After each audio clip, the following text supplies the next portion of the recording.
Hello, welcome to another edition of the Talking Basketball podcast. I am Mark. I am Paul. Hello. Hello, and we have got a guest on the line today, Paul. Mark, I've said this before. I am nervous.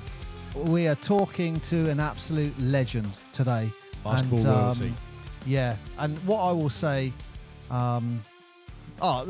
let's just get into Just it go straight without any ado whatsoever.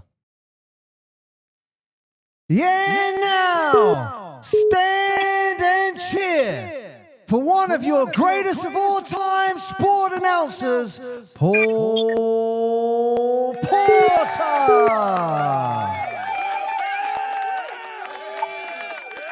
Wow. Paul, welcome to the show. Wow, that's impressive. Wow, Paul, I appreciate that. Coming from you, that's amazing. Thank you. But look, all I'm doing is copying you, if I'm being completely honest.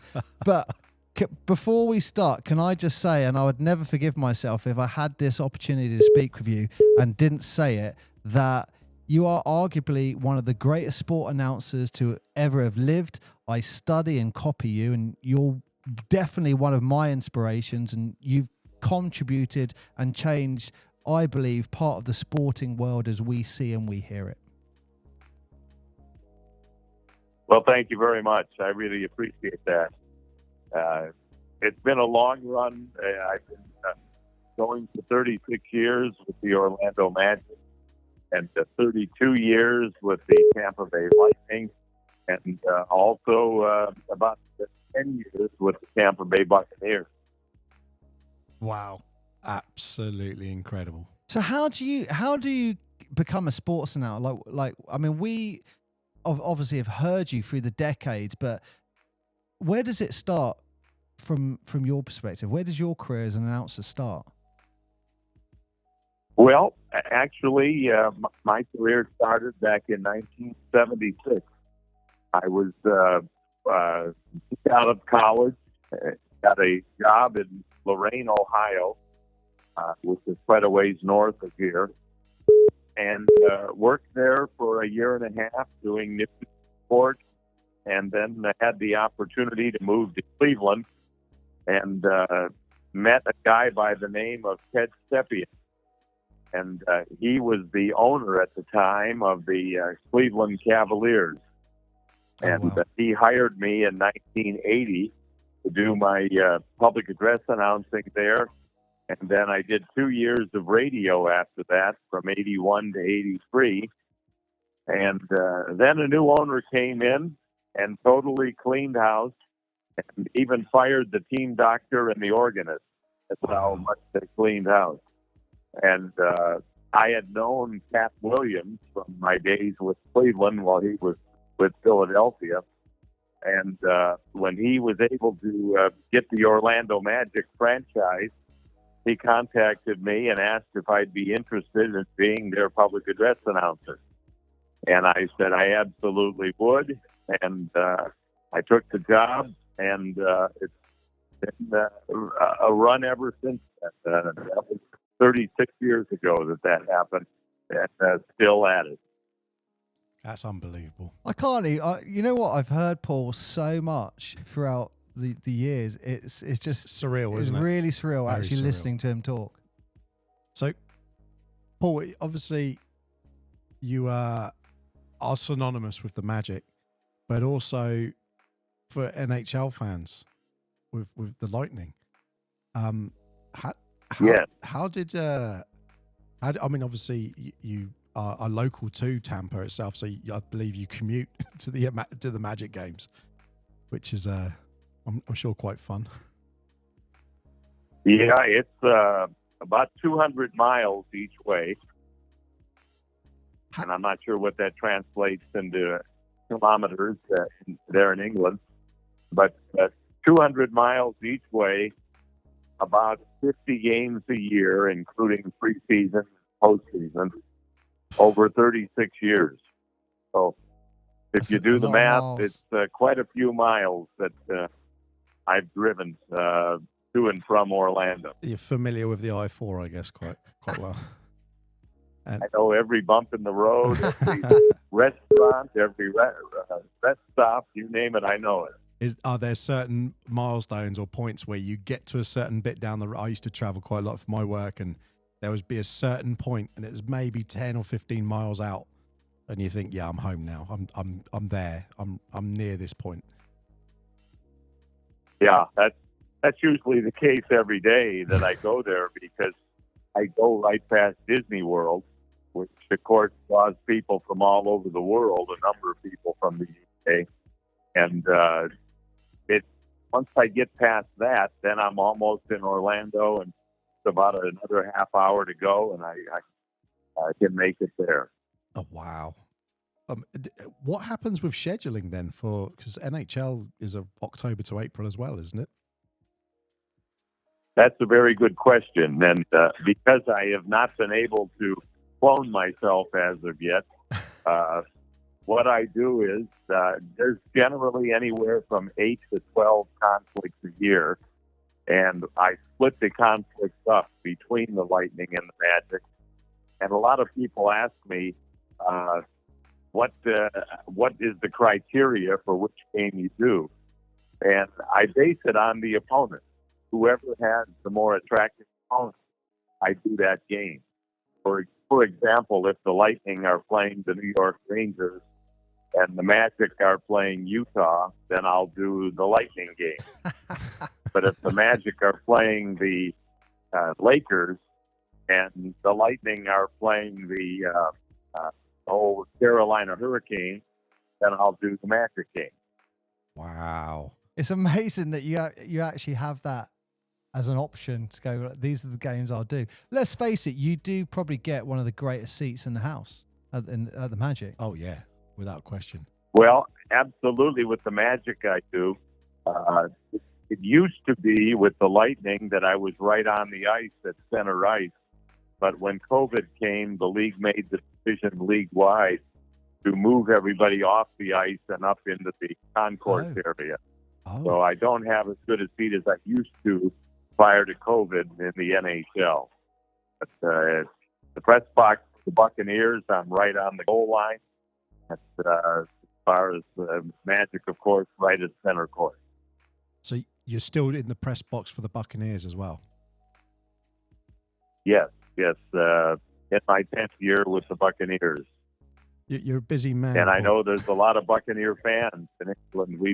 We've been there 3 times now, and last year we had the chance to go to Germany to play in the international. So I'm familiar with Europe. Love England. Love visiting over there. Enjoy the Thames River and the red buses and all of that. I enjoy the hop on, hop off. I tour all around London.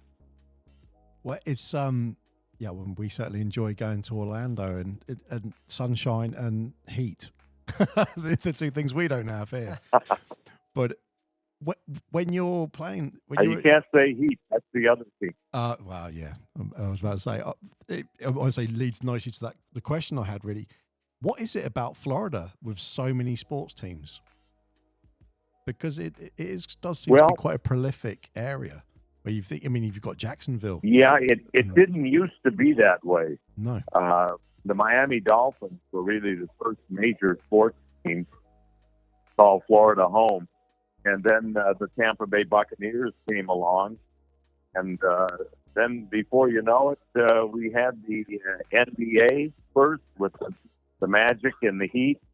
Then the National Hockey League found that Florida was a good place to go. And it really is, because it's a chance for people that are in the cold weather up north in New York or Boston or Chicago or Detroit. They can come down and plan a vacation around their team playing in Florida. And it does wonders for the Florida economy as they come in, stay in hotels, eat in restaurants, rent cars.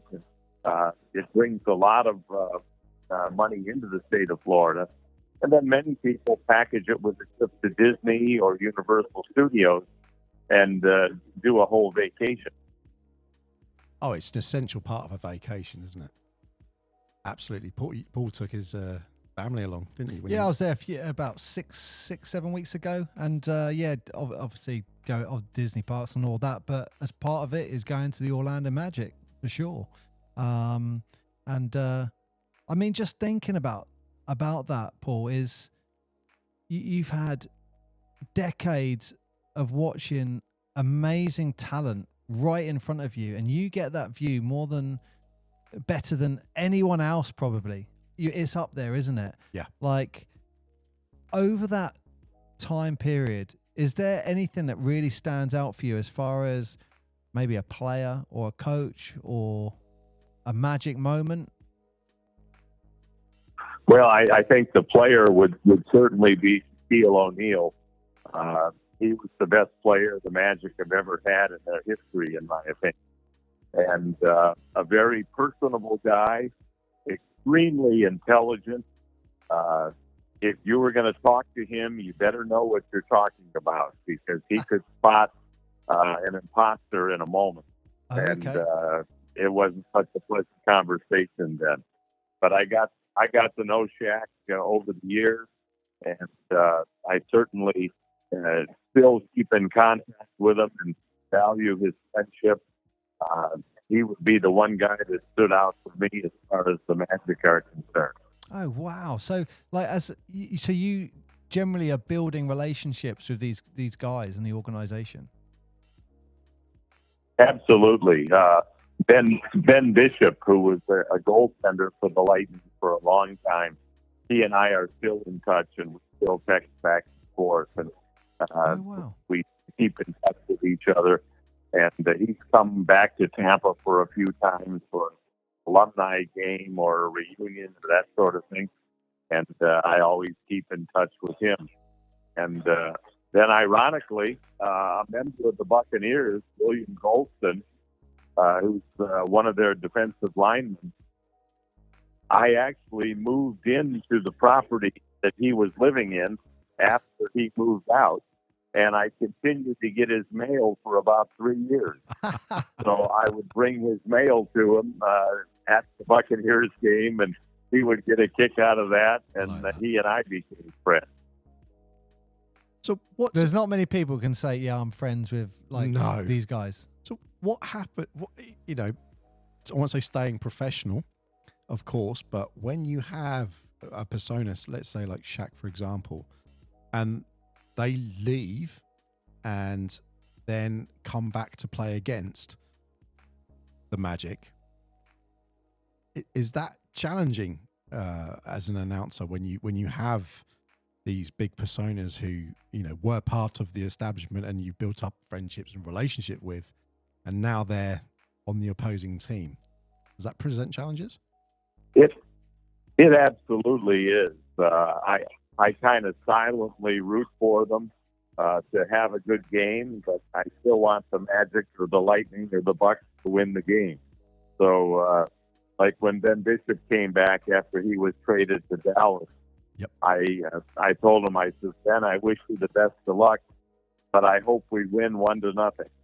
And he just kind of laughed at that, and they understand, because they know it's a business, and they know it's a business for myself as well, and that I have the allegiance to the team that I'm working for. I mean, and that's a tenure and a half that you've had as an allegiance, really, 3 decades plus with a team. No players can do that. Barely any people in organizations can do that. That's a pretty special relationship. Yeah, that's very true. For the Magic, for example, there's only 3 of us that are still there that were there in year 1. Oh, wow. So it's been quite a run. And in fact, the other night it was fun.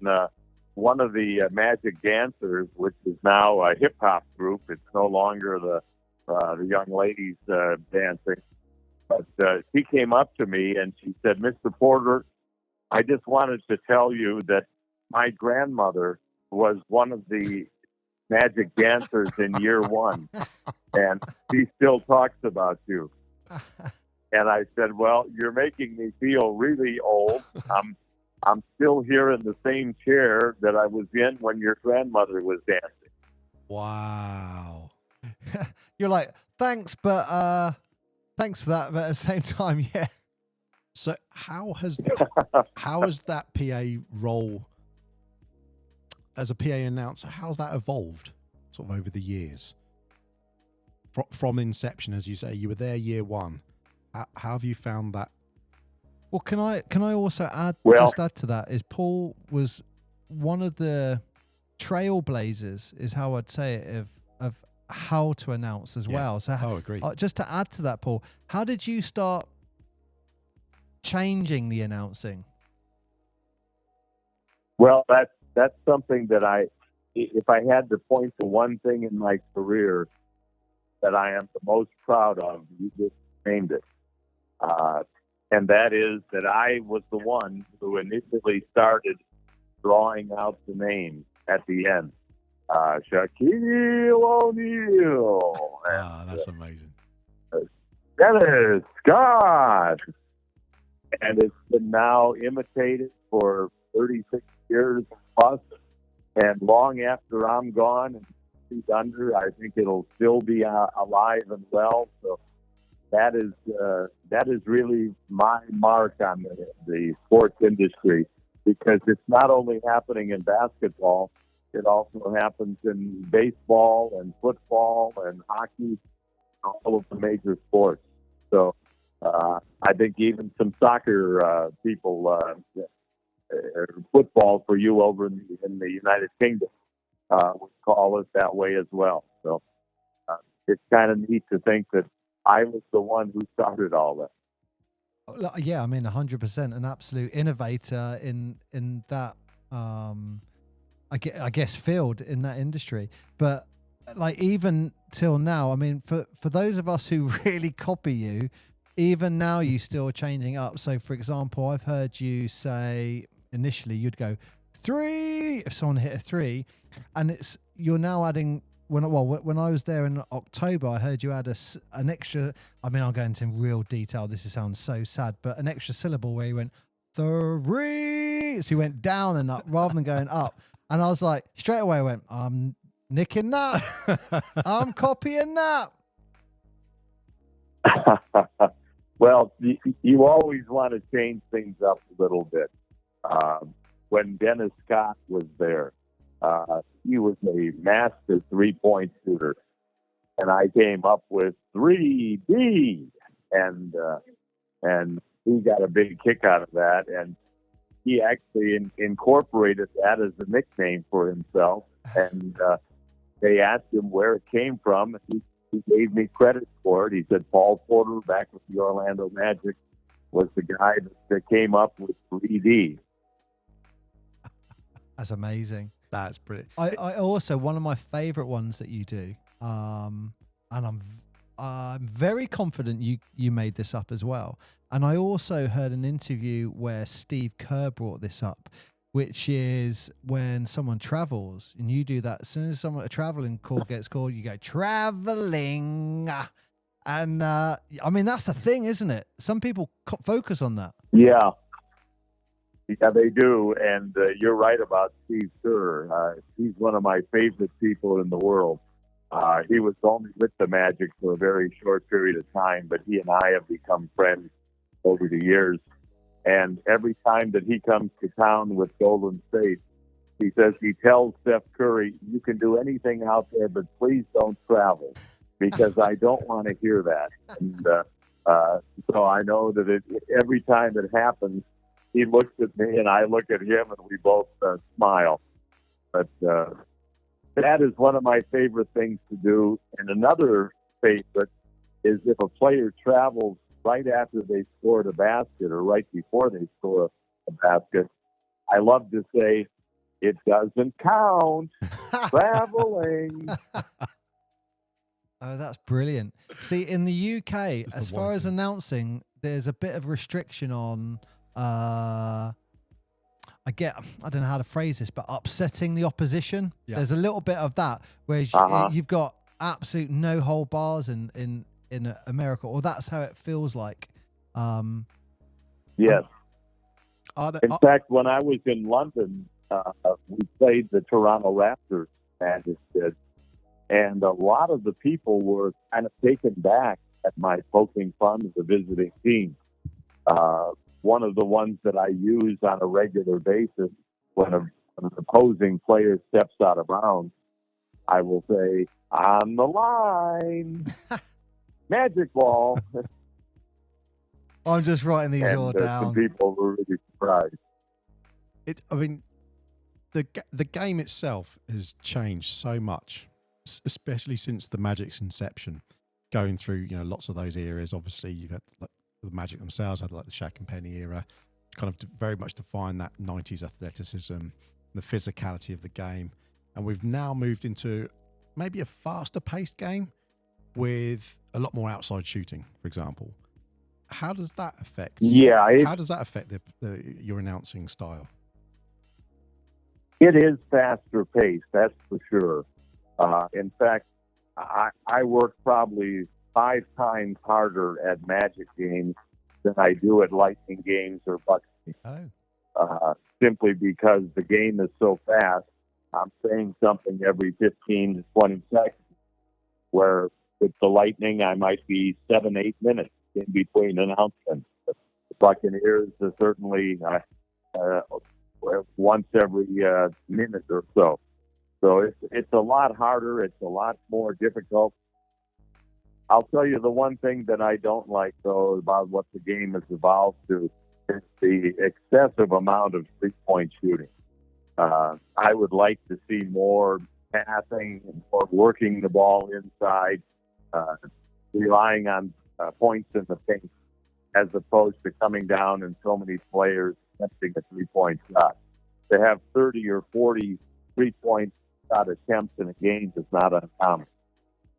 Yeah, I think the record was set this week. It was Chicago versus Charlotte, and I think it was 73 or 75 three-point attempts. Yeah. In a game. I know there was I actually listened to another podcast, and they were talking about potentially expanding the three to remove the baseline three-point shot. Yeah. Not a fan of that. Yeah, that's. I would like to see that, or I would also maybe like to see coming up with a 4-point shot, where a team that was down 4 and it was a 2-possession game, it would no longer be a 2-possession game if someone could hit a 4-point shot, which would be probably somewhere between the 3-point arc and the half-court line. Have a 4-point shot, which would be a very low percentage shot, but still it would give a team an opportunity to pull the game out if they were down by 4 points, as opposed to it being pretty much out of reach. Steph Curry would be rubbing his hands, wouldn't he? He'd be thinking, I'm shooting 4 points every time. Yeah, absolutely. I mean, yeah, he would have no problem with it. He's probably the best in the game at it, that's for sure. I mean, it was something that you touched on here regarding the way in which people are shooting. We've been to a couple of games. The one that sticks out for me was the Indiana one, maybe 5 or 6 years ago, and it was I think it was the shortest NBA game. There was no fouls called or anything at any point, and it just there were fouls called. It was the fastest NBA game in NBA history played, and we just thought, oh, you're kidding me. And then obviously at the other end of the spectrum, you have games that go into overtime and they're really closely fought. As an announcer, how do you separate yourself when you have a game that's really tense and it's really energized? Is it difficult to stay in Yes, it's very difficult. In fact, there was a game in 2004 when the Tampa Bay Lightning won the Stanley Cup, their first ever Stanley Cup. And the Lightning were ahead 2-0 after 2 periods of Game 7. And then Calgary scored a goal to make it 2-1 midway through the 3rd period. And from that point on, I just couldn't even watch. It was so tense. And then on top of that, the Lightning captain got a penalty with 2 minutes to go in the game, and the Lightning were shorthanded for the final 2 minutes of the Game 7. And every time I would see Calgary take a shot, I would look down because I couldn't bear to watch. And then I would hear the crowd roar, and I know the goaltender stopped it. But it's impossible to not become involved in the game. Even though, as a professional, you have a job to do and you have to keep your head in the game, you have to remember we're all human and you can only do so much. That's what people love, though. We love hearing the passion. Yeah, they do. And that's something that I kind of put myself as the voice of the fan. For example, if you were there in October, you noticed that when the other team scored, I would just kind of mumble their name, OG Anunoby, you know. Yeah, very monotone. And, very monotone. Yeah. I try to be the voice of the fan, and if the fans are unhappy, I try to represent them. That's actually a great way to look at it. Yeah. You got to kind of do the emotion in your voice, how everyone out in the arena, sports or whatever is feeling.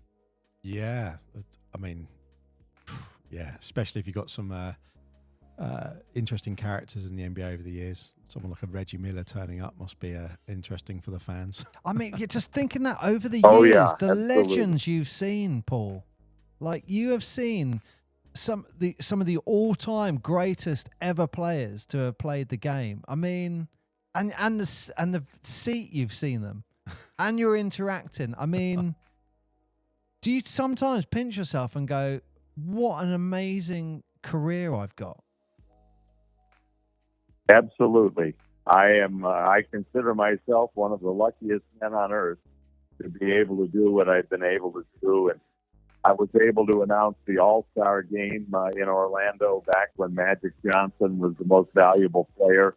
And this was when he had the AIDS disease. And it was just really something to be able to see that, be a part of that.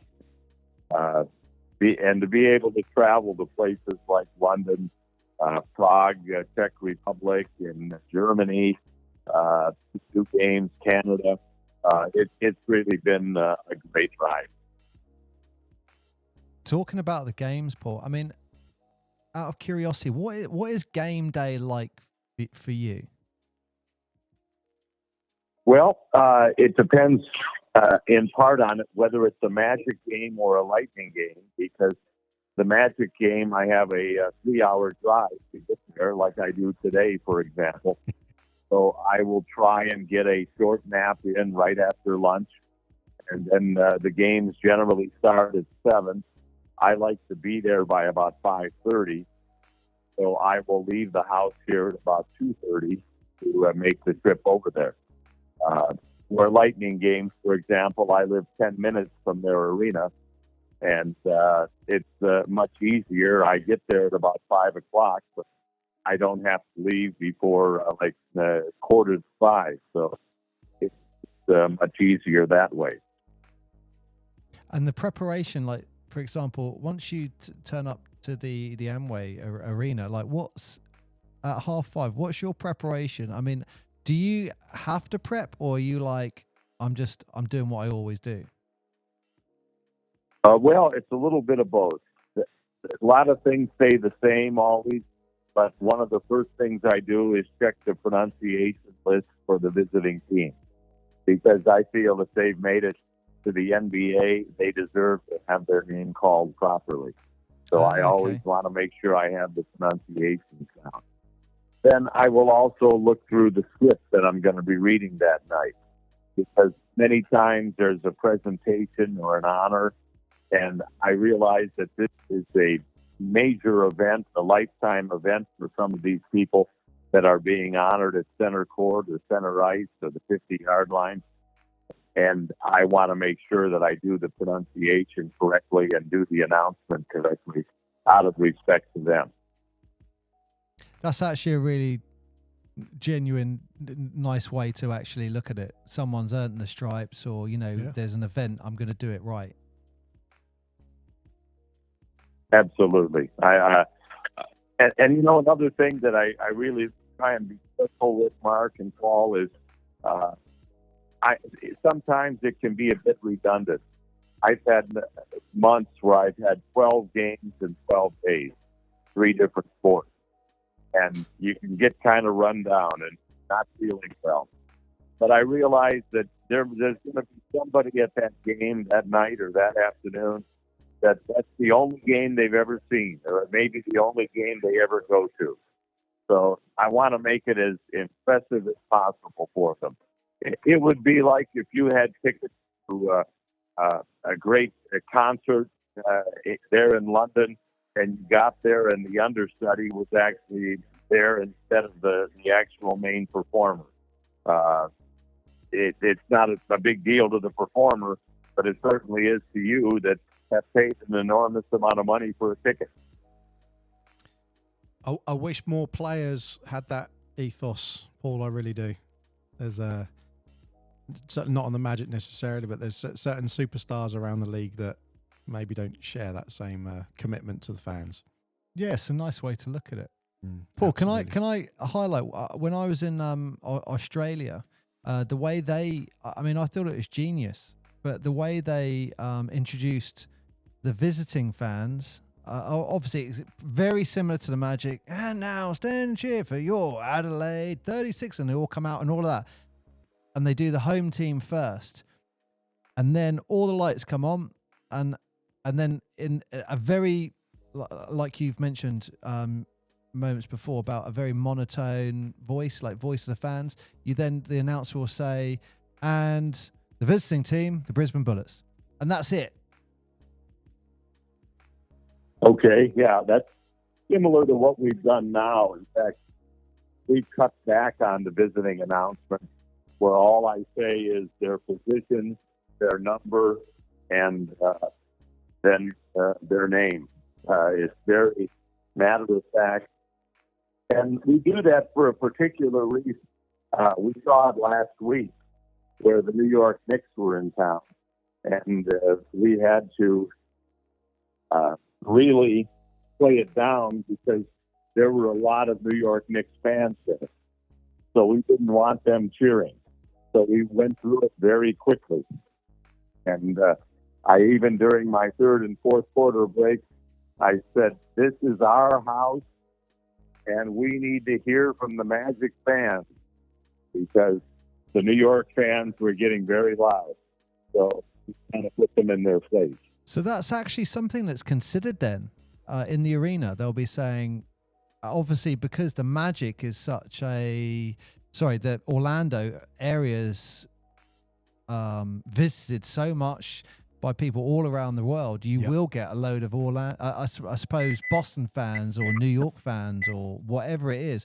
So you guys will tone that down deliberately. Wow. Absolutely. We know that, as I mentioned earlier, people come for a vacation. So they're coming in whenever Boston or Chicago or Detroit or New York are there. We get a ton of their fans. Yeah, I've never really thought of it that way, but that makes perfect sense to keep home court advantage.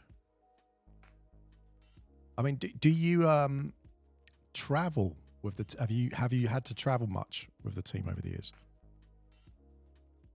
No, not really.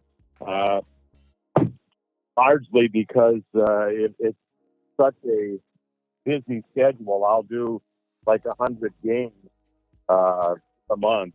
In a season, and it just gets to the point where it's just too busy. So yeah, that is. I mean, the fact you're doing 3 teams, tune it down as far as that goes. Yeah, that's. I mean, you're a busy man as it is. I was thinking that you surely couldn't do that as well. Paul, can I ask you? Do you have a top Orlando Magic moment? Is there a moment that you've had over the years where or even a top 2, top 3, where you've gone, you've got goosebumps, like this is just amazing just being here? What's that for you? Well, I think it would be when the Magic were in the NBA Finals and the Magic were heavy favorites to beat the Houston Rockets. But as it turned out, they ended up losing in 4 games straight. But there was a time in the first game that Yes. when the Magic were playing the Houston Rockets, and Nick Anderson was at the free throw line, and the Magic had a 25-point lead that dissipated down to 2 points. And Nick was at the free throw line, and he missed the first one. And I didn't realize that the microphone was on. And I said, Nick, would you please make a free throw? And it went through the whole arena. Oh, no. And Nick looked over at me and proceeded to take the second shot and missed that too. And he and I still joke about it to this day. He's still a member of the Magic organization and the community ambassador. And we enjoy reminiscing about things like that. Oh my goodness. I didn't know that. Was that the moment where he got asked to go back to the line? Did he miss one? And they said, you got to go back. So did he miss 3 in a row? Was it? I think you're thinking. Yeah, I believe so. It got to be very frustrating for him. And he kind of talked about it and said it just kind of evolved. That once he missed the first one, he started trying too hard and missed the second, and then he missed the third, and then the team was frustrating and getting frustrated, so it kind of all evolved. Yeah, that was the one where you saw his face drop in after the third shot didn't quite go. And well, you know what? Yeah. When he misses that one of the free throws, I think it might be the first one. He does have this. I want to say there's just like a. I don't want to say the word odd, but there's a smile on his face. And no, he smiles. Yeah. now I'm like, hang on, is he hearing the announcement? It must have been that. I never knew that. But I mean, they win that. That was a moment. Yeah. Do you think if they win game 1, do you think we're looking at a different outcome? Because the Rockets were an old team. I think that kind of set the tone for the whole series. And they were so shocked that they lost that game. And Houston got a huge charge of confidence after winning that game, that it just kind of got to the point where they'd won the 2 games in Orlando, and then they went back home to Houston and won 2 straight there. Yeah. And I mean, with the creation of the new the training facility, there's a lot of investment in the Orlando Magic. You know, what do you think is the future bright for Orlando? Oh, absolutely. I think because of the fact that they are right there as far as tourism is concerned, and teams coming in from all over the world and fans coming in from all over the world, they will always be a very popular franchise. Definitely. I mean, they've got a very youthful team, and over the years, there's been a few rebuilds, like lots of the teams have had. But aside from the current roster, is there a particular team or era that you thought this I won't say your favorite, but one that you look back and think they would have been the ones? Is that Shaq and Penny? Gotta be. Yeah, I think Shaq and Penny were there. Dwight Howard and Tracy McGrady would be up there as well. But I think Shaq and Penny were the greatest duo the Magic have ever had. Yeah, I agree. And I think there's a documentary out on, I think it's Disney, about the whole incident. It's a fantastic watch if you've not watched it. But one Magic Moment, I believe it's called. One Magic Moment. Okay, but it's I think what I felt about it is that what if Shaq signed? What if the Magic could go back and went, no, we're going to really go for this and make sure Shaq doesn't leave? What if Grant Hill wasn't injured when he came from the Pistons? But that would have been Grant Hill and T-Mac. And at that time, if I remember rightly, almost would have been Tim Duncan as well. I believe there was a whispering in the thing. Yeah, absolutely. That was there's so many things that you can look back on and remember. The team has been around now for 36 years, but in many ways it feels like they've only been here for a year, and in other ways it feels like they've been here for 100 years. Well, not only arguably with the greatest PA announcer, their team, they also have arguably one of the greatest mascots. Mark, the greatest mascot. The greatest mascot. Stuff the Dragon. I mean, that in itself. He's very popular. Does he interact with you much at all, Paul? Yeah, he does a great job and extremely athletic. Oh, some of the things I've seen him do, like you just think death is about to happen. It's an immediate, yeah. Watch this, kids, but don't try it at home. Definitely don't try it at home. I just love the way that there's with stuff. It's almost, I'd say, a show inside a show.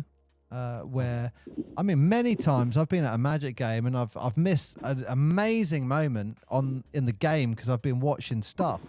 But do you get much interaction with him at all? Yeah, the fans really get involved with it. They enjoy it. They're there for a good time, and they're having a good time. They want to see the Magic win, but they like to be entertained as well. Now, guys, I hate to break in, but I do have to get to another appointment. That is. But I thoroughly enjoyed talking with you. Well, Paul, thank you very much for just gracing us with your presence and just giving us, just a little bit of your time. We really appreciate it. And thank you so much. Absolutely. Glad to do it. Paul, would you do us the honor of giving us a shout out and saying, welcome to Talking Basketball Podcast? What is the name of it again? Talking Basketball. Ladies and gentlemen, it's time for one of the greatest shows in the world. Please welcome Mark Ferguson and Paul Kudlow, the host of Talking Basketball. That's fantastic.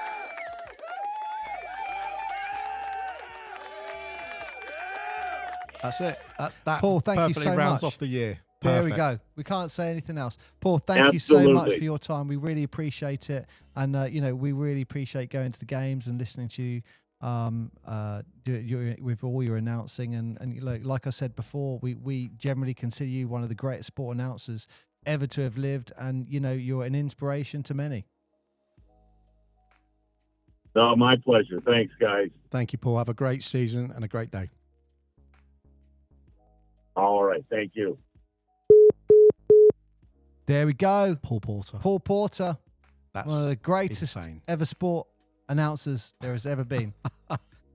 What a busy schedule. It was a slight shame. I was writing down his top 5 to end of the show. I mean, it's going to be Shaq. Well, I put Shaq It's going to be said Shaq. Shaq was his main guy. And then he's going to put Shaq Penny, isn't he? I can't imagine just being in the situation just at the beginning. It's still stuck with me. He's got a game for Tampa. There might be something going on with the Buccaneers.